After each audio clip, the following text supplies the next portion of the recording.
Bueno, pues buenas tardes, ¿eh? Buenas tardes a los presentes y a los que están al otro lado de la pantalla. Como las técnicas y las ciencias avanzan, que es una barbaridad, pues tenemos esta posibilidad, ¿no? Entonces, la usamos, la agradecemos y nos beneficiamos de ella. Buenas tardes a todo el mundo. Yo soy Javier Lacasta. Me han dicho que me presente mínimamente y entonces voy a ello, ¿no?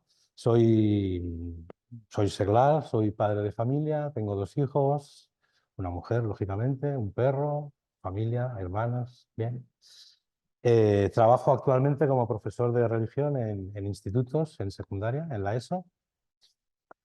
Este año no tengo bachilleratos, pero también he tenido y estamos allí pues pasando el rato con los chavalillos y haciendo lo que se puede, ¿no? Aprendiendo mucho también de ellos, aunque sea un tópico, pero te das cuenta de que también te enseñan cosas. Hay que estar atentos, ¿no? Y siempre dispuestos a dejarse interpelar. ¿Qué más puedo decir? Pues llevo unos cuantos años en vida parroquial, diocesana y extradiocesana, y me voy moviendo por ahí y pues muy contento, la verdad es que muy contento de poder compartir esta tarde con todos ustedes, con los de aquí, con los de allí. El micrófono que no se me oye bien, sí, me acerco más, sí. Bueno, es que soy un chico tímido y los micrófonos. Bueno, venga, hombre, sí, hasta yo me oigo mejor. ¿Eh? ¿Has visto?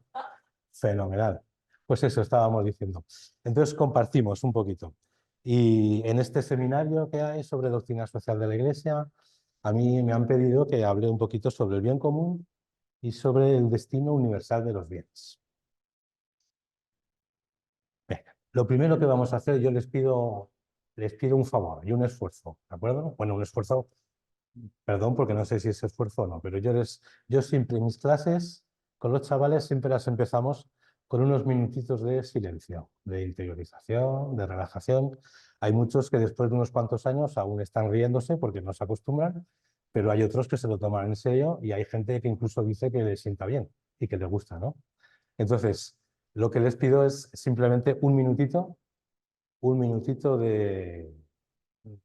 que sirva de traspaso, de dejar un poquito el ruido del que venimos y vamos a intentar ingresar un poco en este espacio, que es un sitio de compartir, que es un sitio donde podemos intentar enseñarnos todos unos a otros. Entonces, durante un minutito nos colocamos lo más rectos que podamos, que viene muy bien para la espalda, cerramos los ojos por lo de concentrarnos. Si hay gente que no le gusta cerrar los ojos, pues que no los cierre, que tampoco pasa nada.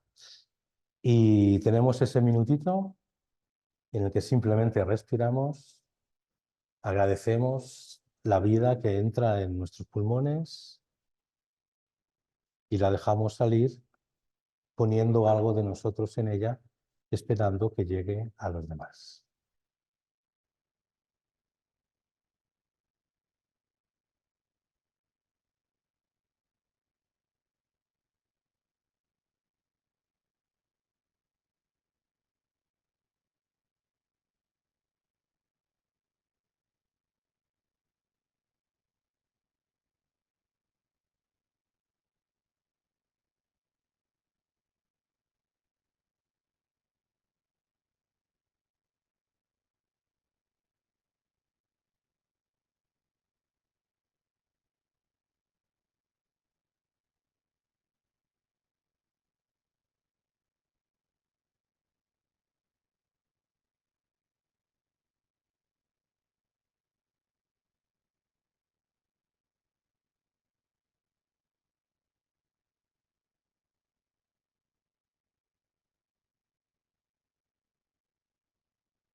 Bien, pues pasado este minuto,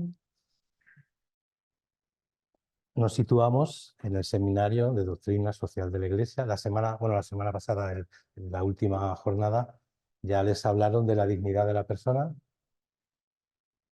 y es el centro, ¿no? Las personas tenemos una dignidad que ya les explicarían, que nos viene de nuestra condición de criaturas, todo eso, pero es una dignidad que no es solo para nosotros, es una dignidad que es para todos. Por eso tiene sentido que en la doctrina social de la Iglesia se hable de cosas en común, como el bien común. El bien común, ¿qué es eso del bien común? Vamos a ver si soy capaz de colocar aquí lo de compartir la pantalla para poner la proyección. Y hay que darle 2 veces. Esto es fenomenal. ¿Ves? Y presentación. Bueno. Venga, pues este es el título de las jornadas, de la jornada de hoy. Y le damos, sí, le damos. Pum. Venga, el bien común. Si yo les pidiese a mis alumnos que buscasen en Internet, que es lo que hay que hacer ahora, buscar en Internet, documentarse, aprender algo sobre el bien común, pues lo primero que harían estos muchachos sería algo así, ¿no? Se tumbarían todos, porque hay que estar cómodos para trabajar, buscarían, y seguramente ahora que no me escuchan, ellos pondrían lo primero que encontrasen, ¿de acuerdo? Una definición de bien común, cualquier cosa. Porque tengo algunos que son bastante conscientes, críticos y que piensan, pero otros no. Entonces, bueno, pues pondrían cualquier cosilla. Pero lo que verían es que el bien común es algo. Vaya, nos hemos saltado de diapositiva. Claro, si no le doy a la tecla que hay que darle. No, a esta tampoco. Es esta. O es que esto se puede quitar. Estás compartiendo la pantalla, fenomenal. Ah, bueno, ya ha salido ahí lo de la aspiración universal. Bueno, es una aspiración humana universal, ¿de acuerdo? El bien común, aunque a nosotros nos guste mucho, no es algo propio de la Iglesia, y esto hay que reconocerlo así. El ser humano desde siempre ha buscado encontrarse bien, ser feliz, ha buscado realizar sus aspiraciones, ¿de acuerdo? Tanto es así que podremos, por ejemplo, recordar a nuestro amigo. Tenemos un problema con esto, ¿eh? Vamos a ver, bueno, venga, a nuestro amigo Aristóteles, ¿de acuerdo? Venga, ya parece que nos hemos entonado. Nuestro amigo Aristóteles, que decía que el bien común es un orden derivado de la propia sociabilidad del ser humano, que es un animal político, decía él. ¿Qué es la política? Bueno, la política es la forma en que se estructura la polis, la ciudad. Y esa ciudad, esa agrupación, ese pueblo surge para el bien común y se orienta hacia la excelencia, de forma que debe consagrarse a promover la bondad moral. Pedazo de definición, ¿de acuerdo? Para qué nos juntamos en sociedad? ¿Para qué nos juntamos? Pues para que podamos promover esa bondad moral. El ser humano se junta por naturaleza para promover la bondad moral, decía Aristóteles. Después, unos siglos pasados, Tomás de Aquino, la sociedad civil se caracterizará por la comunicación del buen vivir, con vistas al logro de una vida perfecta. Y también dirá que toda la ley se ordena al bien común. Bueno, son dos referentes en la historia de la filosofía y de la teología, ¿de acuerdo? El bien común, la sociedad, la ciudad, ¿sirve para qué? Para que el hombre sea feliz, para que viva bien, para que comparta cosas con los demás, no para que sea feliz él solito. Podríamos seguir añadiendo autores, pero no vamos a dejarlo ahí, porque no es nuestro tema. Tenemos a este señor con cara de simpático, que a lo mejor algunos conocen. Como dice ahí, es Timothy Murphy, es doctor en teología, es del Departamento de Derecho Internacional, de, de Derecho Eclesiástico y de Filosofía del Derecho en alguna universidad, pero que por alguna cosa colabora con la Universidad Carlos III en un proyecto sobre la razón como límite de la autoridad en la ley. Bueno, pues este señor en el 2018 ha definido el bien común como el bien comunal compartido por los individuos que componen una sociedad política. De tal manera que hasta ahora podemos decir el bien común tiene una serie de características para todo el mundo, para toda la humanidad. Favorece a todos los miembros de la sociedad, tiende a la universalización, tiene que haber algún tipo de control, porque somos así, y está bien que haya un control, que haya una interpelación. Es siempre mayor que la suma de bienes particulares y presenta matices diferentes según estemos hablando de economía, de política, de filosofía, de lo legal. Es variado, es plural. Entonces, la sociedad, la Iglesia, ¿qué opina del bien común? ¿Cómo define el bien común la Iglesia? Pues vamos a acudir al Vaticano II, que es una cita ineludible y referencia fundamental para nosotros, que en el número 26 y en el 74 de Gaudium et Spes dice que el bien común es eso que tienen ustedes ahí. El conjunto de condiciones de la vida social que hacen posible a las asociaciones y a cada uno de sus miembros el logro más pleno y fácil de la propia perfección. Bueno, esto como definición es algo redondo, ¿de acuerdo? Pero nos surge enseguida una duda, o a mí por lo menos me surge enseguida una duda y un temblor porque no sé dónde poner el ratón. Nos surge enseguida la duda, ¿cuál es esa cuestión fundamental? La cuestión fundamental es, ¿qué es la perfección? Porque si el bien común está orientado a que el hombre, la sociedad, alcance la perfección, ¿qué es la perfección? ¿No? Ahí está el intrínculis de la cosa. ¿A quién vamos a preguntarle nosotros qué es la perfección? Pues evidentemente se lo preguntaremos a Jesús, que para eso somos cristianos. Y Jesús nos dice sobre la perfección, nos dice que nosotros tenemos que ser perfectos, como Dios es perfecto. Jesús tenía una costumbre, yo no sé si es buena o mala, pero tenía una costumbre que hablaba mucho de las cosas, pero no todas las definía hasta en las últimas consecuencias, ¿no? Le pasa con esto, por ejemplo, y le pasa con otra cosa que veremos más adelante. ¿Qué es la perfección? Jesús decía, ser perfectos, como Dios es perfecto. Y entonces, ¿cómo es Dios perfecto? También dijo Jesús, solo Dios es bueno. Dios es perfecto porque es bueno. Nos lo deja dicho Marcos, ¿de acuerdo? Y una definición fundamental que nos da la Biblia sobre Dios es que es amor. Dios es amor. Bueno, resulta que tenemos un Dios bueno que es amor. Ahora nos tendríamos que preguntar, bueno, ¿y qué es el amor? ¿No? Porque si parece ser que Dios consiste en un ser amoroso y que por ser amoroso es bueno y que ese bien implica la perfección, nosotros queremos la perfección, ¿en qué consiste el amor de Dios? Pues el amor hay que decir, o a mí me gusta decir, que así en abstracto el amor como tal no existe. Lo que existe en concreto es un acto que se llama amar. El amor es siempre un verbo. Dios es siempre alguien que se entrega, que se da, que ama. Esto es así desde la creación. ¿Por qué Dios crea el mundo? Porque ama. Porque Dios no puede no amar. Dios no puede no crear. Porque el amor es darse a los demás para que los demás sean felices. ¿Por qué Dios crea el mundo? Porque tiene que surgir algo de él que él pueda amar. Porque si no, estaría amándose a sí mismo en una tautología eterna. Dios crea el mundo porque tiene que amar. Y hay que admitir que Dios tiene necesidades, y esta es una de ellas. Dios es amor. Dios necesita amar, por eso crea el mundo. La creación, la revelación, la encarnación, son tres momentos que nosotros captamos por separado de eso que llamamos amor de Dios.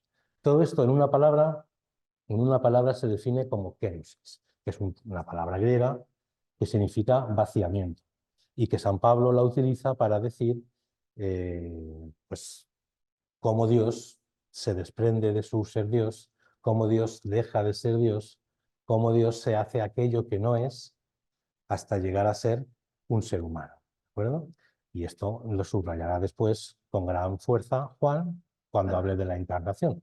La palabra estaba en el verbo, la palabra era el verbo, pero la palabra vino a los hombres, habitó junto a ellos o entre ellos y los hombres no lo conocieron y tal. Bueno, entonces, ¿en qué consiste la perfección de Dios? En que continuamente se está dando y continuamente está amando.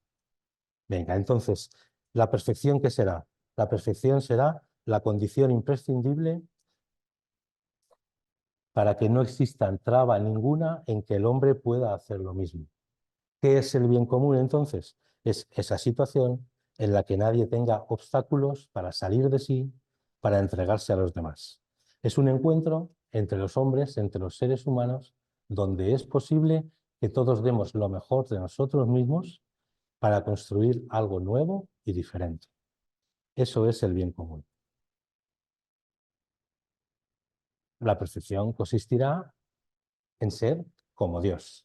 Y la condición indispensable para ser como Dios es no tener trabas para poder hacer lo mismo que Él hace. Es decir, igual que recibimos, nosotros tenemos que dar. Y esto es una cadena ininterrumpida. Recibimos y damos, recibimos y damos. Y así se va construyendo el bien común.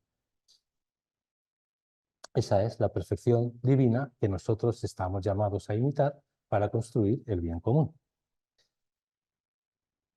¿Qué será el bien común entonces? Repetimos, porque soy un poco desordenado y me gusta repetir las cosas para que quede claro, ¿eh? Será esta situación en la que nadie tenga obstáculos para poder salir de sí, para encontrarse con los demás.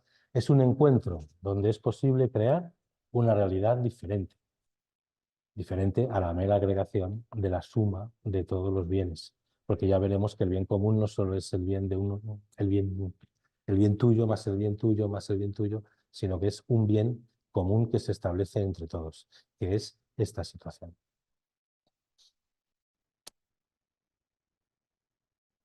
Esta situación lo que ocurre es que a cada uno le exige el cumplimiento de sus deberes. Y de cada uno exige que tutele también el ejercicio de sus derechos y el de los derechos de los demás. Todos tenemos que ayudarnos entre todos a construir ese bien común. Y esto también lo dice el Vaticano II en la Dignitatis Humanae, cuando dice consiste sobre todo en el respeto a los derechos y deberes de la persona humana. Algo son dos realidades que van siempre aparejadas, los derechos y los deberes, no pueden ir disociadas. Esto es una doctrina, no, es un concepto básico de la Iglesia, ¿no?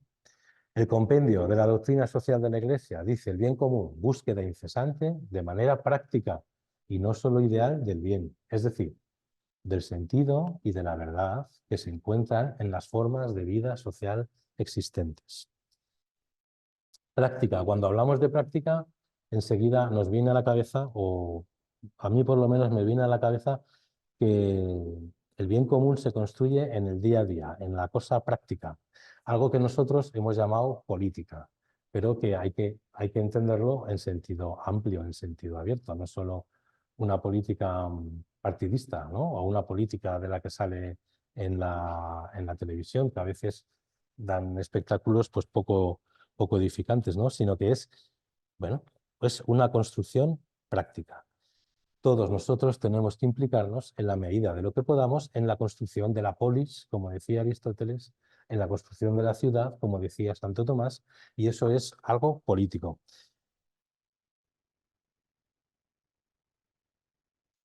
Algo político que el Papa Francisco ha retomado con una frase o con una expresión muy bonita que es lo de amor político, ¿de acuerdo? El amor de Dios, la perfección de Dios, se expresa de forma política porque está destinado a construir la ciudad entre todos nosotros.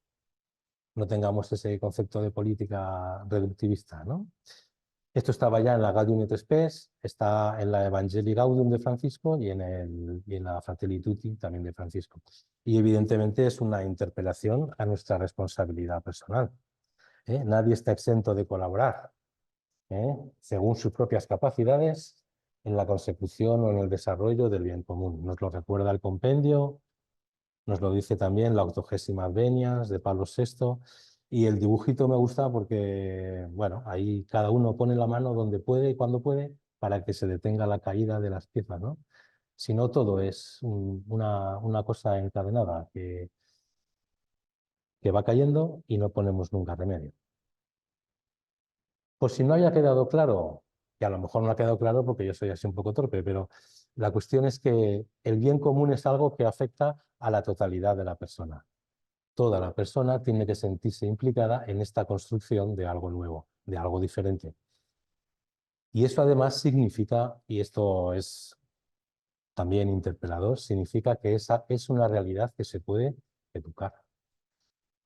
También el Concilio Vaticano II, en ese decreto de Gravissimum Educationis, cuando habla de la educación de la juventud, ya en su número 1 dice que a la juventud y por extensión a todos los demás tenemos que educarnos en la construcción de ese bien común, que no es una cosa que nos encontramos hecha, no, lo hacemos todos. Y si lo hacemos todos, no lo hacemos como se ha hecho siempre o como nos han dicho, sino que de alguna manera tenemos que ir poco a poco aprendiendo, educándonos a que necesitamos unas relaciones nuevas y un modo nuevo de entender la vida, ¿no?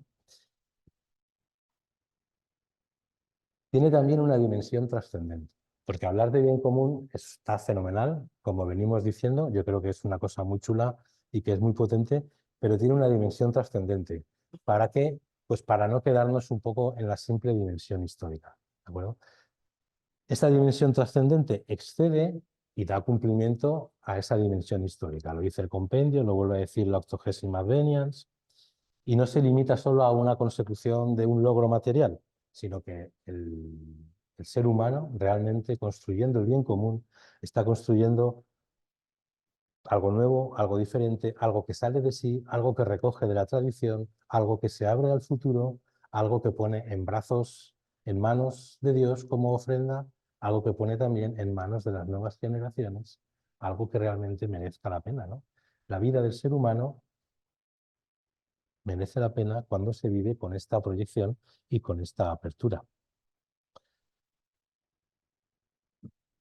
El bien común, esto lo digo yo creo que no me equivoco, el bien común es la concreción de lo que el Evangelio llama el reino de Dios. Esta es otra de esas expresiones que Jesús emplea mucho, pero tampoco define nunca el reino de Dios. ¿Qué será el reino de Dios? ¿Qué es eso del reino de Dios? Nos dice, eso sí, que es como la semilla que crece sin saber cómo.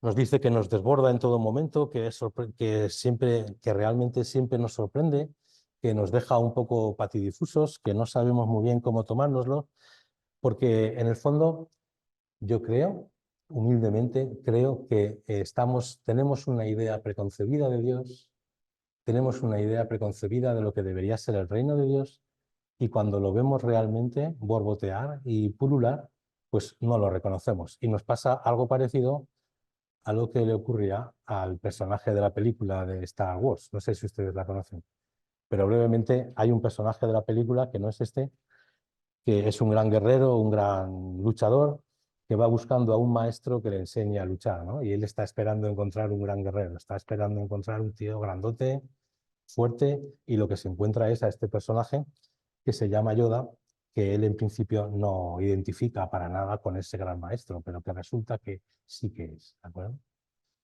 Entonces Dios, con todos los respetos y con toda la... sin ánimo de ofender a nadie, Dios es un poco como Yoda, ¿de acuerdo? Esperamos encontrar algo que nos desborde, algo grandilocuente, algo que no sepamos alcanzar, y encontramos concreciones concretas del reino de Dios que se van realizando por aquí y por allá, pero nos cuesta identificarlas como tal, ¿de acuerdo? Por eso nos quedamos un poquito patidifusos. Y es que este reino, más que reino, es reinado, ¿de acuerdo? Porque Dios lo desborda todo. Y también nos dijo Jesús, Dios y el reino está ya dentro de vosotros. Lo que tenéis que buscar está ya dentro de vosotros. Y hemos dicho, Dios es amor y el amor es amar. El reino de Dios no es algo abstracto, el reino de Dios es reinar, ¿de acuerdo? Es que Dios reine en nuestros corazones, pero también que Dios reine gracias a nuestra acción en la sociedad en la que estamos inmersos, ¿de acuerdo? Entonces, ¿qué sería el reino de Dios? La extensión, el reino de Dios exterior, la extensión del reino de Dios que ya habita en nosotros. Es la puesta en marcha del reinado de Dios. Es la construcción de eso que llamamos el bien común. Eso es el reino de Dios y eso es el bien común. Ambos conceptos están íntimamente entrelazados porque Dios actúa en ambos. O ambos son dos perspectivas de decir Dios está con nosotros y Dios está actuando y nos pide que actuemos. Entonces, características del bien común cristiano, ¿cuáles serían? Podemos cogerlas de antes, ¿de acuerdo? Porque nos vienen bien. Favorece a todos los miembros, tiende a la universalización, tiene que haber algún tipo de control, de interpelación, de contrastar cosas, es mayor que la suma de los bienes particulares y si para los que sean muy observadores, nos hemos dejado aquí de poner lo de que tiene diferentes perspectivas económicas, legales, judiciales, todo eso, porque vamos a poner ya directamente las nuestras, ¿de acuerdo? Y la primera es que afecta a la totalidad de la persona, que busca su perfección en la autodonación. La persona es un ser que quiere trascender, que quiere mejorar, que quiere perfeccionarse, que quiere progresar, pero la clave está en que lo haga autodonándose a sí mismo. Es además una realidad educable, como ya hemos dicho. Se expresa de forma práctica o política, interpela a la responsabilidad personal y es expresión del reinado de Dios. Bueno, esto sería el bien común cristiano. Vamos a pasar al destino universal de los bienes.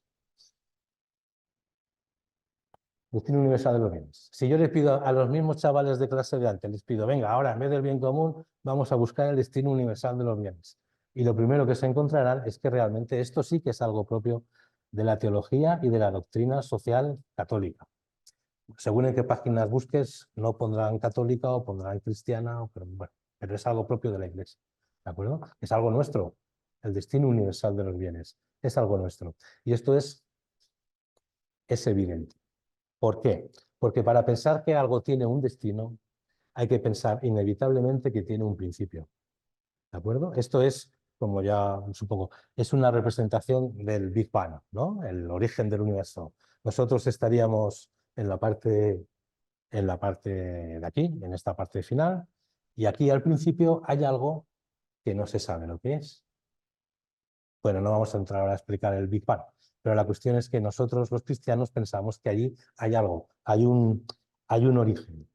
Y como hay un origen, pensamos que esto no es una casualidad, todo esto no es solo un azar, sino que tiene un sentido, y tiene un destino, y tiene una forma, una razón de ser. ¿De acuerdo?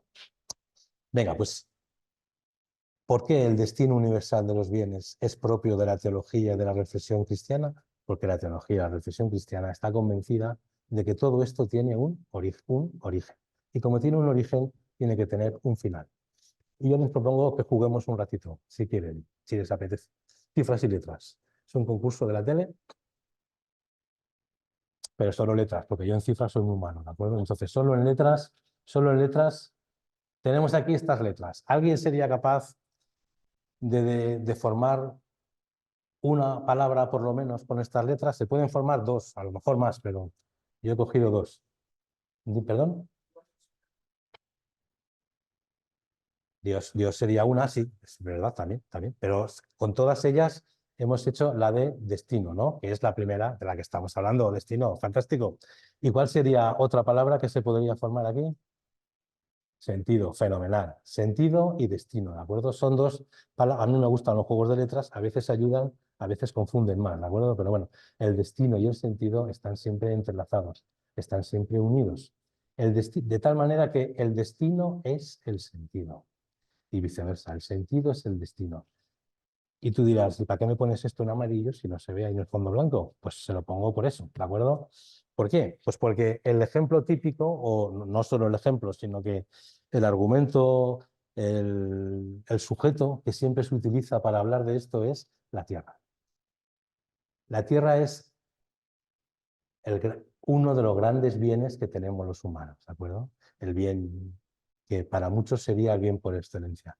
Es verdad que en la teología cristiana viene este bien viene marcado por esas dos palabras tan terribles, ¿no? Dominarla y someterla. Y nos cuesta entender esto, ¿no? Pero yo creo que la forma sencilla de dominarla es pensar en un huerto. Mi padre tiene un huerto, él entiende de tomates, de lechugas y tal, yo entiendo poco, pero hago lo que él me dice cuando voy allí y la cosa parece que va para arriba, ¿no? Bueno, pues si el hombre trabaja la tierra, pues tendrá un huerto, tendrá un trozo, una parcela que fructifica, tendrá algo que le sirva para vivir. Si no lo hace, lo que tendrá serán espinas, zarzas. La tierra seguiría siendo tierra en cualquiera de los dos casos, ¿eh?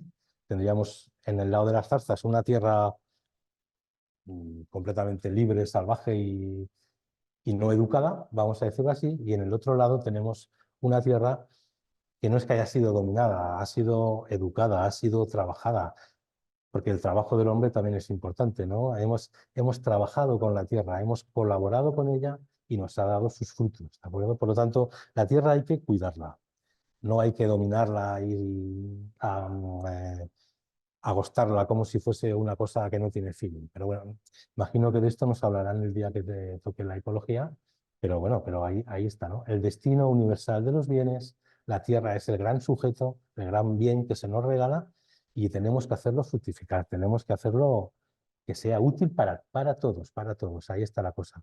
La propiedad común de la tierra. La Iglesia habla de la propiedad común de la tierra es de todos. Había una frase, un eslogan cuando yo era más joven, o sea que hace 4 días, que decía que si el sol es para todos, ¿por qué la tierra no lo es? ¿No? Pues eso es. La tierra es para todos, igual que el sol es para todos. Cualquier día embotellarán el sol y el aire y nos lo venderán también, pero de momento es para todos. Pues la tierra igual.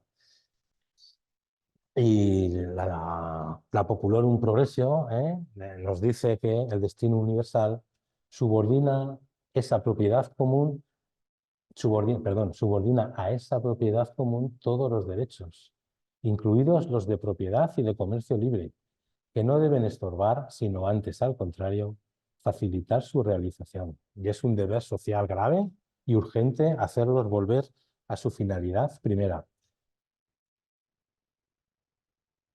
a su destino. ¿eh? ¿Cuál es la finalidad primera? El destino que Dios pensó para esos bienes. El destino es el sentido. ¿Tiene sentido que ese bien común esté parcelado y disfrutado solo por unos pocos? No, no tiene ningún sentido, porque es algo que se opone a ese origen. ¿De acuerdo? El destino es el sentido. ¿Tiene sentido que esos bienes sean de todos, que se compartan, que se distribuyan entre todos? Pues claro que lo tiene, porque ese es el destino que Dios pensó. Bueno, este es Pablo VI, que es el que escribió la Populorum Progressio. El destino universal de los bienes comporta el esfuerzo común de todos, ¿de acuerdo? No es algo que tengan que hacer unos pocos, no es algo que tengan que hacer los políticos, no es algo que tengan que hacer los delegados de pastoral o los curas y las monjas. No, lo tenemos que hacer todos. Exige nuestro esfuerzo en común, porque cada uno puede dar y recibir. Y el progreso de unos no puede ser obstáculo para el desarrollo de otros, ni tampoco un pretexto para su servidumbre. Yo creo que esto lo tenemos todos claro, ¿no? El progreso tiene que ser para todos. Esto es otra afirmación de la Libertatis Constitutionis, que es un documento que nos quede claro, un esfuerzo común para que el progreso sea claro, sea real y bueno para todos. La propiedad privada no es un derecho absoluto. ¿Es un derecho? Pues es un derecho. Es un derecho que todo el mundo tenga aquellos bienes que necesite, pero no más, ¿de acuerdo? No es un derecho absoluto. No es algo que esté por encima de los demás.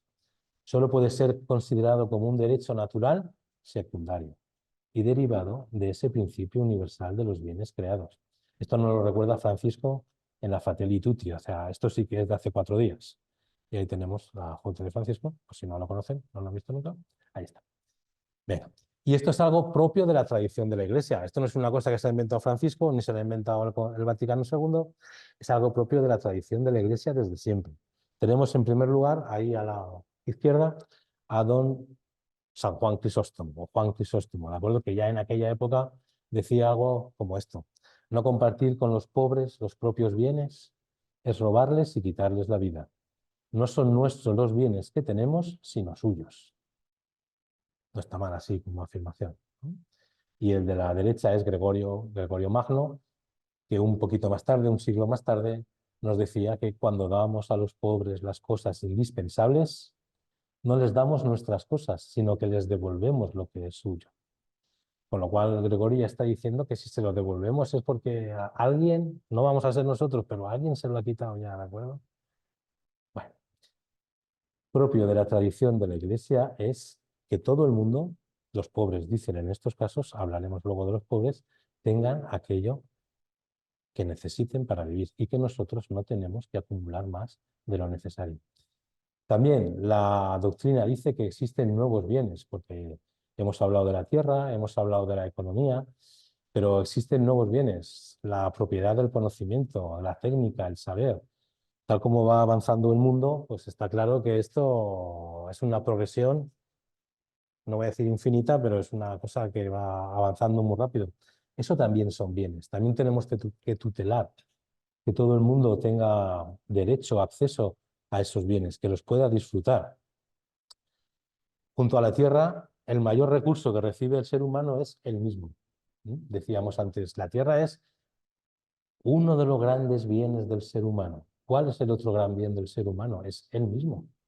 El ser humano, la persona, el hombre, la mujer, trabaja la tierra, colabora con los demás, se asocia con los demás, se alía con los demás, define las cosas que el ser humano es un gran bien para sí mismo y para la sociedad. Estas frases son de Centésimos Annus, hace también unos años, de Juan Pablo II, ¿eh? O sea que no es de ayer precisamente. Existe también, aparte de la propiedad privada, existe la propiedad comunitaria. Y esto en la Iglesia lo sabemos perfectamente porque en la Iglesia todo es de todos, ¿no?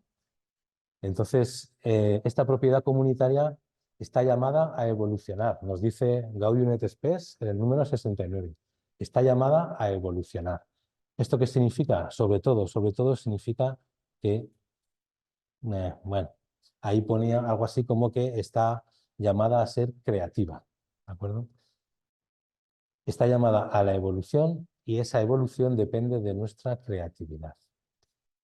Y esta foto, esto es una iglesia del norte de Europa, de Noruega o de por ahí. Lo pongo como foto que puede simbolizar todos esos bienes de la iglesia que a lo mejor han caído en desuso o a lo mejor están un poco anticuados o a lo mejor ya no sirven para lo mismo que servían antes, pues hay que darles una salida, no hay que dejarlos arrinconados. Hay que ser creativos, hay que buscarles soluciones, ¿no? Hay que ponerlos al servicio de los demás, ¿de acuerdo? Hay que hacer que la iglesia... Bueno, volveremos sobre esto después. Pero este uso creativo, esta llamada a la evolución, repercute de manera positiva en la liberación efectiva ¿de quién? Del ser humano.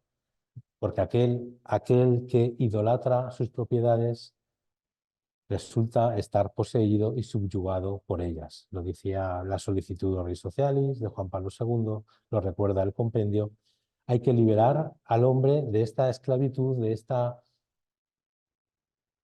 este afán de poseer cosas que lo domina y lo subyuga, ¿no? Y enlazando con lo anterior, a lo mejor también la Iglesia tendríamos que pensar cómo dominar, cómo darle salida a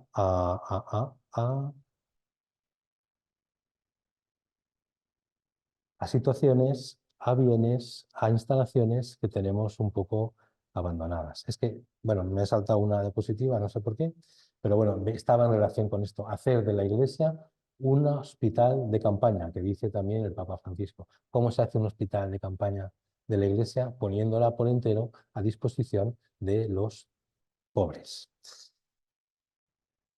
A ver, lo que pasa es que yo sí que quisiera... No, vamos a ver. Bueno, no sé cómo hacerlo. Es igual. Dime, ¿dejar de compartir? No.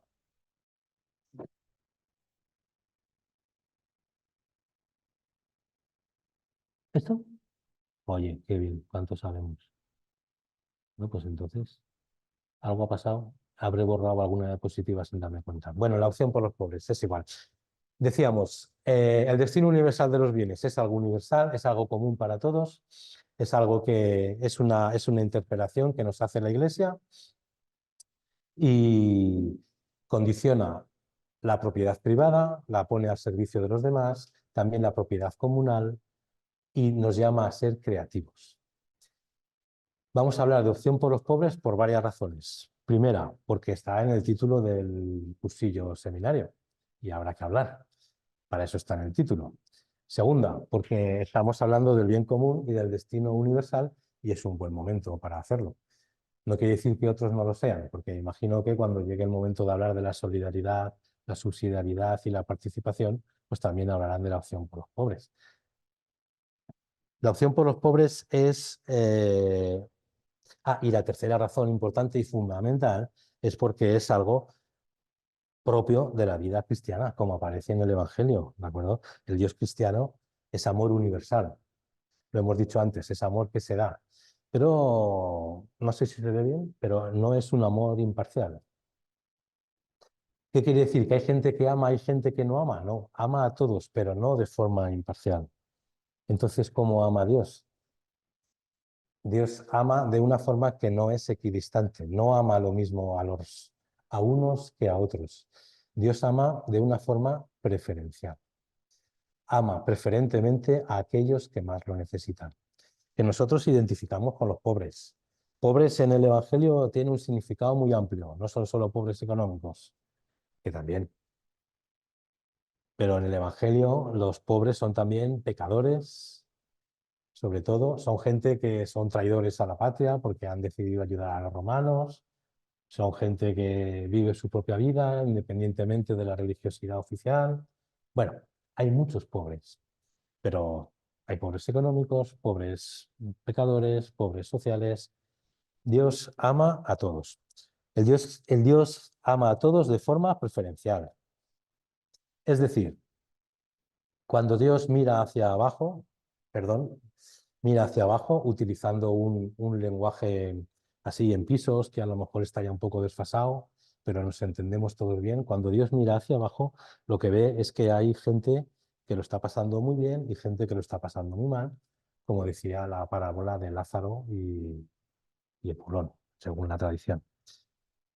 Dios decide bajar a la tierra, eso es la encarnación. ¿Y dónde se coloca Dios? Se coloca del lado de los pobres. Por eso les ama preferencialmente a ellos. Porque se coloca en el lado de los pobres, de tal manera que sufre con ellos y llega a morir con ellos. La forma de Dios de acabar con la pobreza nos puede parecer una forma inútil. ¿Por qué? Porque Dios acaba con la pobreza haciéndose pobre y muriendo como los pobres. Y resignadamente, yo creo, resignadamente dice en el Evangelio, a los pobres los tendréis siempre con vosotros. Porque sois así, o porque somos así, ¿de acuerdo? Pero Dios sigue muriendo, Dios sigue encarnándose y Dios sigue muriendo con los pobres. Cuando hablamos de solidaridad, cuando hablamos de opción por los pobres, cuando hablamos de ponerse del lado de los demás, hay que recordar siempre que seguimos a un Dios crucificado, ¿no? Seguimos a un hijo que se ha hecho hombre y que el Padre mira también desde arriba y que lo ve al lado de los pobres, lo ve crucificado. La solidaridad cristiana tiene que ver con hacerse sólido con esos pobres que lo están pasando mal y compartir su suerte. Pero no solo compartimos su suerte y ya está, sino que denunciamos como los profetas, ¿eh? Esta es la palabra, una de las palabras fundamentales. Hay que denunciar. Hay que denunciar con la esperanza de encontrar soluciones eclesiales, sociales y políticas adecuadas. Y ahí tenemos una serie de imágenes que a todos nos conmueven, evidentemente. El problema es que a lo mejor nos pueden parecer lejanas, pero es igual, podemos cambiarlas por otras más cercanas y estas sí que nos pillan más de cerca, ¿no? Tenemos trabajadores inmigrantes, trabajadoras inmigrantes en el hogar, otro tipo de trabajadoras diferentes. Tenemos gente que está pidiendo en la calle, tenemos inmigrantes pidiendo regularización, tenemos ancianos, gente mayor, que no se apaña con los cajeros, que no entiende las nuevas tecnologías, pero que ahí están. Si te apañas bien y si no te apañas, pues todo esto son pobreza, son carencias, son atentados contra la humanidad de alguna manera que Dios nos está llamando a subsanar. Bueno, aquí no está el hospital de campaña, ¿eh? Está claro que estaba yo aquel día dormido. Lo que la Iglesia tiene que ser es un hospital de campaña. Estas son palabras del Papa Francisco. Tiene que acoger todas esas realidades y hacer de estas iglesias, estos muros que acogen la oración, que acogen la adoración, que acogen las celebraciones, que esos muros, que esas paredes, con toda la carga espiritual que tienen, con todo ese misticismo que tienen, sean realmente capaces de acoger también la asamblea de ciudadanos creyentes o creyentes y no creyentes que se empeñan en transformar el mundo, en hacer algo nuevo, diferente. Eso es un hospital de campaña. o entiendo yo que a esto se refiere el buen Papa Francisco. Y vamos acabando ya. Tenemos apoyo bíblico, claro, porque no hay que descuidarlo, no hay que dejarlo nunca de lado. Tenemos la parábola del juicio final, famosísima, que no vamos a leer ni a repetir, ¿no? Pero, bueno, Mateo 25, que yo creo que todo el mundo la conoce, ¿no? Los que me disteis de comer, los que me disteis de beber, aunque no sabíais lo que estabais haciendo, realmente estabais haciendo algo por mí, ¿no? Eso es una forma de plantearte tu vida. Las bienaventuranzas, que no son un consuelo escatológico que ya llegará cuando... No, las bienaventuranzas son un programa de vida, según lo que yo hemos dicho. Yo he decidido o he optado por ser perfecto como Dios. Por lo tanto, me hago pobre con los pobres, paso hambre con los que pasan hambre y lucho con los que luchan, ¿de acuerdo? Esta frase es fantástica, ¿eh? Aquí Mateo se lució. Gratis lo recibisteis, dadlo gratis. Porque todos los que aquí estamos, a pesar de que hayamos trabajado mucho y estudiado mucho y todas esas cosas, hemos recibido gratis todo lo que tenemos. No hemos hecho nada para nacer aquí, en esta sociedad, en este país, con estas posibilidades que tenemos. Lo hemos recibido gratis. ¿Lo hemos aprovechado y trabajado? Sí, por supuesto que sí, pero lo hemos recibido gratis. Nosotros debemos darlo gratis también, porque eso es lo que nos pide Dios. Llénate y vacíate. No te quedes ahí haciendo un agua sucia y estancada, ¿no? Y luego siempre recordar que cuando Jesús sana, le dice al paralítico, levántate, toma tu camilla y anda, ¿eh? Jesús no sana para que el otro se vaya de fiesta. Le dice, mira, esto que te ha hecho sufrir, esto que te ha hecho padecer, lo coges, te lo llevas contigo, lo asumes, lo superas y andas. Y ayudas a andar a los demás. Y pues si alguien quiere más, pues la carta de Santiago, que es una carta pequeñita que está ahí al final, que no se lee mucho, pero que tiene pasajes fantásticos hablando de pobres y de ricos. El capítulo 2, el capítulo 4, el capítulo 5, habla de los pobres, habla de los ricos. Y es un documento que merece la pena leerse y rezarse y ponerse en práctica. Y entonces, características del destino universal de los bienes, que a lo mejor tenía que haber ido antes de la oración por los pobres. Bueno, pues es propio de la reflexión y la tradición católica cristiana. Recordemos que el destino es el sentido. ¿Y qué sentido tienen las cosas? Pues que respondan al destino para el que fueron hechas. Que el mundo es propiedad común de todos, para beneficio de todos. Que se admite la propiedad privada como medio, no como un fin. Que hay que estar atento a esos nuevos bienes. Que tiene una dimensión evolutiva, que es creativo, que pone las cosas a funcionar, que es liberador para todos, para los que lo pasan mal y para los que a lo mejor no lo pasan tan mal, pero están ahí sin desarrollarse, ¿no? Ahí oprimidos por su riqueza. Una frase paradójica, pero cierta. Y es expresión de la opción preferencial de Dios por todas las víctimas, que es otra palabra que a veces no utilizamos mucho, ¿no? Nos gusta, o estamos más acostumbrados a hablar de pobres, también hay que hablar de víctimas, ¿no? Porque son víctimas de la sociedad, del sistema, bueno, de la situación, del pecado original, víctimas. Y con esto, ahora sí, terminamos la presentación. Voy a dejar de compartir, que es dándole aquí. Fantástico.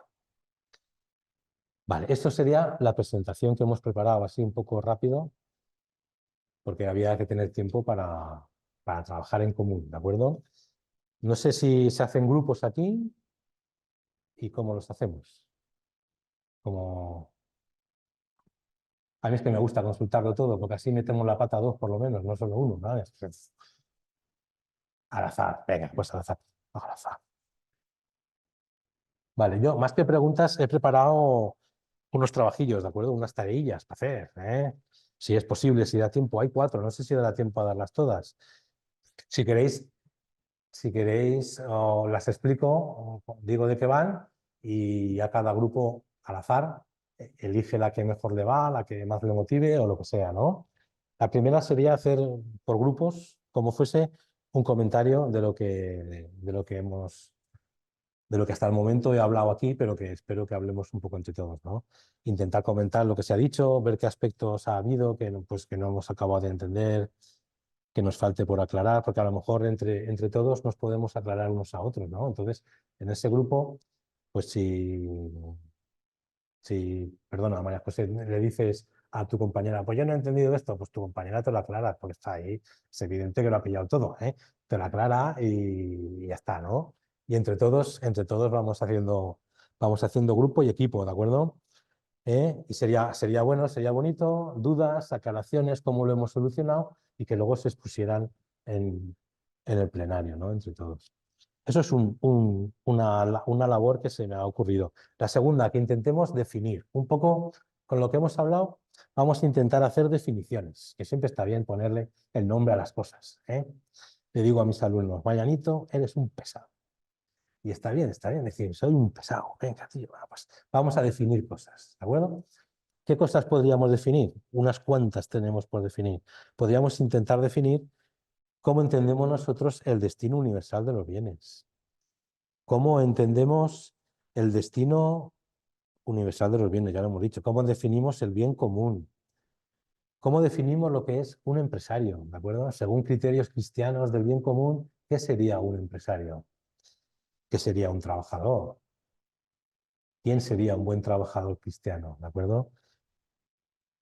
¿Qué le hace falta a una empresa para que se oriente por estos criterios? ¿Qué tendría que haber? ¿Cómo la podríamos organizar? ¿Qué trabajo sería ese que cumpliese estos objetivos? ¿De acuerdo? Horarios, yo qué sé, posibilidades. ¿Qué podríamos poner? ¿Cómo definimos la propiedad privada? ¿Cómo definimos la propiedad comunitaria? ¿Cómo definimos un salario mínimo? Ahora que está tan de moda. A ver, salario mínimo, ¿qué ponemos de salario mínimo? ¿Cómo lo calculamos? Según criterios cristianos del bien común, del compartir. ¿Cómo definimos la solidaridad? ¿Cómo definimos la conciliación laboral con la familia? La legalidad. ¿Quién es legal? ¿Quién no es legal? El sindicalismo. Todas esas cosas podemos intentar definirla, o alguna por lo menos, ¿no? Intentar buscarle una definición. Os traigo también una propuesta para la reflexión que a lo mejor es un poco compleja, pero como no tenemos miedo a los retos, yo la lanzo, ¿de acuerdo? Sí, esperando no molestar a nadie. Pero aunque nos resulte extraño, lo que hoy aceptamos todos sin ninguna dificultad, que son los derechos humanos, hubo una época en la Iglesia en que no estaban bien vistos, ¿de acuerdo? Sobre todo los derechos de la primera generación, aquellos que hablaban de la libertad, ¿no? De los derechos cívicos, ¿no? Pues porque tenían una idea de libertad que no comulgaba muy bien con la idea que tenía la Iglesia de la libertad, porque parece ser que Dios quedaba arrinconado, que el hombre se ponía por encima. Entonces, costó mucho aceptar esos derechos. No pasó así con los derechos de la segunda generación, que habla son cosas sociales, ¿no? La Iglesia, bueno, aunque le costó un tiempo, porque también le costó un tiempo, la Iglesia como institución, no como experiencias personales, porque en Centro Europa, en Alemania, en Francia, a partir del siglo XIX hubo ya experiencias importantes de, de reivindicación de un trabajo justo, de un salario justo. Pero bueno, a la Iglesia, aunque le costó un poquito, enseguida se ha puesto a la cabeza y va por delante ahora en muchas cosas, ¿no? Hablando de salarios y de trabajos justos.